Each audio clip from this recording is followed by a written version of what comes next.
If you're watching this video, you're a competitive player and you're just looking for some class setups to get out there and go compete with. It's day 2 of Cold War when I released this video. So if you're watching this video months after the game's been released, some of these classes probably look different. Right now, my focus for this video is just to give you guys something to get started with if you don't have anything already. I got a lot of these class setups from playing, from watching Big Money Chows, from some of the big streamers, and from watching some of the big streamers stream their tournaments. A lot of this has just been feel. I hope this helps you. Again, don't kill me on some of these attachments and stuff if you're watching this video months after the game release, because this is meant to just be a starting point to help you guys get out there and go compete with. If you have some different variations, I love to hear what you guys are using out there. This is what's been effective for me. I hope this helps you. Check out some of the other content. If you are new to the channel, be sure to hit that like and that subscribe button. We will be bringing this channel a lot more Cold War content, a lot of Warzone content when it gets updated in December 10th. I'm looking forward to grinding this channel out with you guys. I appreciate you for being here. Let's get into it.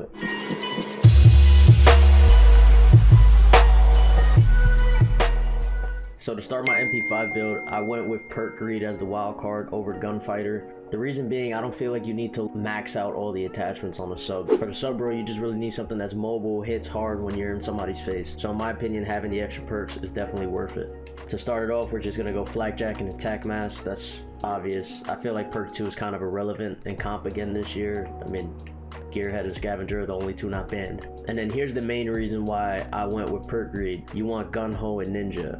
I don't know if Gung-Ho is gonna survive in competitive.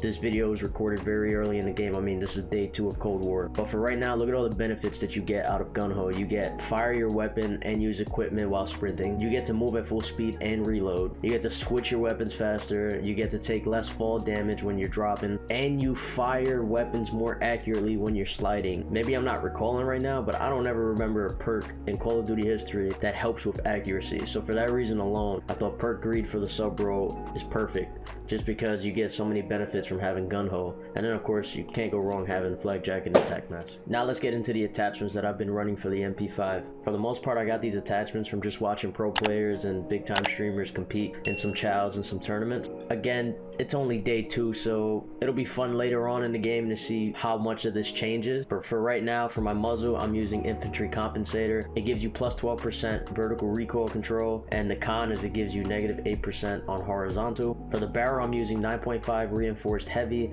That gives you 18% extra effective damage range, and it gives you 80% extra bullet velocity. For the underbarrel, I've been using the SFAR speed grip. It gives you more sprint moving speed, plus 10%, and it gives you more horizontal recoil control. So it kind of offsets the con from the muzzle. Now for the handle, I've been running the airborne elastic wrap. The reason being, you get the added aim down sight speed of plus 30%. You get the 90% flinch resistant. That's actually nuts that these wraps do that. Not just that, this wrap gives you the ability to drop shot. You get that plus aim while going prone. So I feel like that might be a huge factor. Now for my stock, I'm running the Raider stock. The reason being, you get that plus 30% on the sprint to fire time, and plus you get the extra 10% on the aim walking movement speed. So for the most part, this gun is very mobile. It hits hard. The MP5 is just dominant on this game. So this is what I've been running. Again, this is only day 2, so don't kill me if you got a bunch of different attachments. I'm just giving you guys something to start with, something to get out there and go compete with. There's gonna be one here, bro. I'm stunning the left side. He's in here. I stunned him a little bit. He's hurt, he's hurt. I'm on the ground right now. Now for my ARs, this is going to be standard across the board. I've been running the Gunfighter wildcard where you could just stack all the attachments, and my perks have been the same consistently. It's Attack Mask, it's Gearhead, and it's Ninja. Let's talk about the FFAR. I feel like this gun is one of the most viable options. I feel like it's going to play that Maddox role from Black Ops 4 where you can kind of just be a flex player. It's an AR that gives you the mobility and the freedom to run around aggressively like a sub player would. So let's get right into the attachments because that's what you guys are here for. For the optic, I've gone with the red dot. You don't have to. I've seen people run it with the iron sight. That's all preference. For the muzzle, I went with Infantry Compensator. That gives you the plus 12% on the vertical recoil with the minus 8% on the horizontal. horizontal. For the barrel, we're gonna get a little in depth here because I feel like this is important on this gun. Right now I'm going with the 17.9 ultralight. That gives you the plus 5% on the strafe speed. I did try it with the 19.5 task force because it gives you extra damage, it gives you extra bullet velocity, but when you put this barrel on, you get insane recoil to the point this gun almost feels uncontrollable. So I took it off and I put the ultralight. It still shreds, it still beams, and it allows you to play that aggressive role with it. For the body, I'm using the steady aim laser where you get the plus 20% on the hip fire. This is more of an extra attachment, kind of because I had the extra slot, just throw it on. For the underbarrel, right now I'm using the foregrip. The reason being, it offsets the muzzle where you lose the 8% horizontal recoil on the muzzle. I'm getting it back with this foregrip. You get plus 15% horizontal recoil. For the magazine, I went with the 34 round. For the handle, I went with the airborne elastic wrap. The reason being, you get that aim down sight speed at plus 30%, you get the plus 90% on the flinch resistant, and you get the ability to drop shot. Now for the stock, I went with the Raider stock. The reason being, you get that plus 30% on the sprint to fire time, and you get the plus 40% on the aim walking movement speed. The only con to it is the negative 30% on the hip fire accuracy. It's an AR, you're not really hip firing, and I get some of that back from having the laser, so it doesn't really matter. Right now, I like this gun a lot. Again, it's like an aggressive AR. This is how I have it built. Again, this is only day 2, so the setup for this gun could totally change. I can see probably a lot of different variations to building out this gun. I do think the FFAR is going to be one of the most used guns in Cold War. That's just my early feel for it. Stun over for me, stun over for me. He's like one shot, I had him. Stun him. Through the window of the car. He's right on the truck. Alright, for my XM4, it's like my other ARs as far as the perks and the wildcard goes. I already referenced it with the FFAR part of this video, so if you want to see what those work, be sure to reference that part of the video. I go with the gunfighter wildcard to max out all the attachments on the gun. For the optic, I go with a red dot. For the muzzle, I go infantry compensator, just because you get that plus 12% vertical recoil control with the minus 8 horizontal. With the barrel, I go with the 13.7 takedown. The reason being, it gives you that plus 150% effective damage range, so it just hits harder at a farther distance. For the body, I just go with the steady aim laser. It gives you the plus 20% hip fire accuracy. Again, this attachment's not really necessary. It's just there because I have the extra slot. For the underbarrel, I go with infiltrator grip. The reason being, I don't think the XM4 has that much recoil. This infiltrator grip gives you a lot of extra mobility stats. Plus 5% movement speed, plus 5% shooting moving speed, plus 5% aim walking movement speed. It's just a lot of extra mobility, and I feel like the XM4, it's not as mobile as the FFAR, at least it doesn't feel that way, but I feel like you could be very mobile with this and you can still beam somebody across the map. For the magazine, it's not really needed for competitive, but since I have the extra attachment slot, I just go with the jungle style mag. That's basically sleight of hand and lets you reload quicker. For the handle, I go with the airborne elastic wrap. The reason being, you get that plus 30% on the aim down sight speed, you get the plus 90% on the flinch resistance, and you get the ability to drop shot with it. For the stock, this is going to be consistent with all my guns. It's the Raider stock. The reason being, you get that plus 30% on sprint to fire time, you get that plus 40% on the aim walking movement speed, so it just gives it good mobility.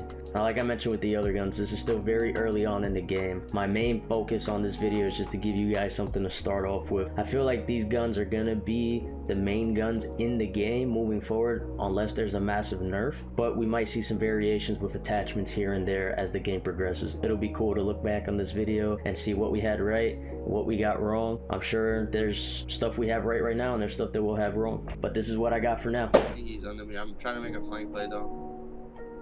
He's trying to flank me. Good call, bro. I'm ready in their spawn. No, he's on B. He's on B. Kill him. That has to be bomb on site. I'm gonna give this gun an honorable mention. It doesn't really fit my playstyle, so I don't really use it, to be honest with you, but it's the Krieg 6. I've heard a lot of mixed opinions on it, whether it's the meta, it's gonna be the main AR or not. I look at it as a long-range beamer. I don't think it has great mobility. Maybe I just have it built wrong. It's day 2. I'm gonna walk you through how I would build it out, but again, I don't really use this gun. I'm not going to cover perks and wildcard because I covered that on the FFAR portion of this video. You can always reference back there if you want to see those. But with the gunfighter wildcard, we are maxing out all the attachments. For the optic, I went with that red dot. For the muzzle, I went infantry compensator because you get that plus 12% vertical recoil control with the minus 8 on the horizontal. For the barrel, I went 19.7 takedown. The reason being, you get that 150% extra damage range. So basically this gun just hits harder at a further distance with this barrel. For the body, it's an extra attachment, not really needed, but since we got it, might as well use it. Steady aim laser, you get that plus 20% hip fire accuracy, and the laser doesn't show to your opponent. For the underbarrel, we went with the infiltrator grip. The reason being, I think this gun doesn't have recoil, very similar to the XM4, so I wanted to max out mobility. The infiltrator grip gives you the plus 5% movement speed, plus 5 shooting move speed, and plus 5 aim walking movement speed. For the magazine, not really necessary, but since we got the extra slot, jungle style mag, the reason being, it's like sleight of hand, it gives you the extra reload quickness, might as well use it if we got the slot. For the handle, I went with airborne elastic. The reason being, you get that plus 30% aim down sight time, you get the 90% extra flinch resistant, and you get the ability to drop shot with it. It's an AR, I don't really think you're gonna be drop shotting with it too much, but why not have it?